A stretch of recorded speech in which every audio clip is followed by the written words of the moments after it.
just to reiterate the actual shapes. Basically you want to be able to move your index finger is the key thing, because we move the shape into different positions wherever we want it to be, right? But your index finger's what guides, takes you down E, because I'll put it on here, because it's basically fret 7 on the A string to fret 5 to the open string, right? Or on the A string. That moves you through your chords. So, right? Right. If you can then drag along this shape, which is on the song sheet for Who Are You, but if you can drag this shape along. So you've got index finger there and your other finger there with a 1 fret gap, like that. That's the shape. That's your shape. If you've been playing it a few times, you know, like I think you'll be more comfortable with that, Keith. Still, probably. I'm not saying you won't, but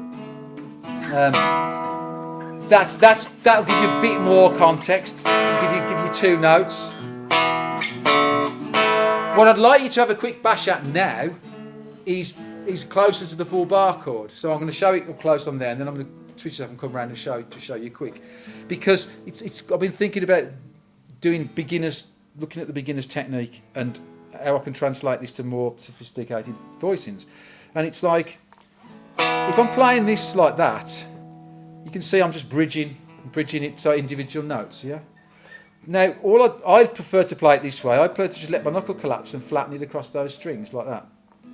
Now, when I do it, I don't care if it goes sounds like this. And I still only got the 2 ringing. Sometimes you'll end up with... So let me show you. You can see the diagram, and then I'll put it on the camera and then we'll show you close. So that looks like that, right? But it gets a bit... I use finger 4 as well because I like to make that stretch. You know, I don't like to make the stretch. Some people use finger 3 and that's fine. Now, if I flatten finger 4 across all of those strings, the one I don't want it to ring is that, right? But if I just arbitrarily flatten it in a way that I think, I'm supposed to flatten it, so I'll try flattening it. What you'll end up with is you might end up with them both being dead. But over time, you'll get used to applying more pressure or pulling. It's not so much pressure as you can apply a bit of pressure, but pull back. You just pull back on the guitar like that and resist, and you'll get. And what you'll end up getting eventually, if not immediately, is you'll end up getting that one in, right? Now that is a power. That is a power chord. When they call power chords, that's the power chord, because what it is this. This is the root. So where that goes names the chord. So on 7 it's E, because that's an E. On 5 it's D, because that's a D on 5, and so on. And open is A, as you know. So this is the root. Then you've got the 5, which is B. If it's an E, it's a B, right? That's a B. If it's an E chord, and this is the 7th fret. And then when this one is another E, which is a 1 again, which is another E. So you end up with 2 E's and a B. And that's that. If you see anything from Nirvana to metal, that's what they generally play. Now, if you... But in an A form, which is what this is, it's an A form because we were playing it off the A string, right? When you flatten your finger, you can also bring that one in as well. And that stops it from being a power chord. That puts the 3rd back in, which is a E to G sharp. And it becomes a full major chord again. You don't want that in because that makes it E6. It doesn't matter what I'm playing, what song I'm playing, I'm never going to finger pick in that position. Never. I'm going to be doing this.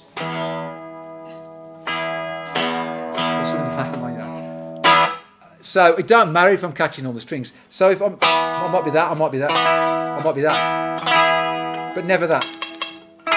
Never that. It's the same problem for lazy G for the beginners when they bring that top string in. You can use it in all different contexts, but fundamentally the way we're doing is as like a block chord. Don't get too hung up on perfect voicing the way you have to in an E chord there and a D chord there. Bring in that note. Once you get comfortable, just flatten your finger, and slowly you'll get used to the sound. And if you'll get used to what it sounds like. And if it sounds thuddy, it still sounds kind of rock and rolly because it's kind of that kind of chord anyway. Is the bit that I wanted to say is there might have been a bit of confusion because I've just thrown it at you. I've done it a couple of times this term, but this shape is a closed version of A, right? Which is just a normal A, right? But because you're playing it with finger 4 like that, and this is and the thing is you don't see this, but finger 1's got to reach all the way across there anyway, so it's probably going to be touching some of those strings. It doesn't matter because it's all covered here. But when I go down to A, what I tend to do is I don't tend to re-finger to 1, 2, 3 or 1, 3, 2, the one that you do.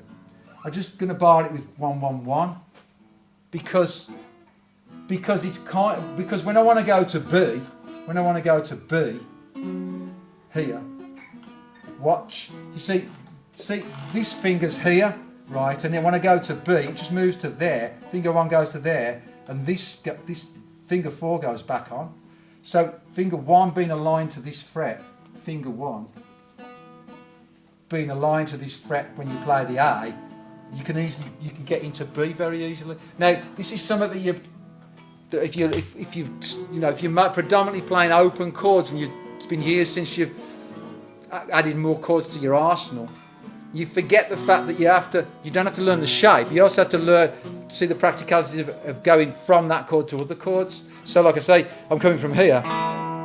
Now, if I was maintaining this consistency, I'd be playing it like that. But I don't want to do that. So I'm changing the fingering to just that, and I'm making sure. Then when I want to go to B, I just go across to there.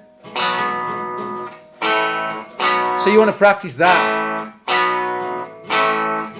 because that's A to B.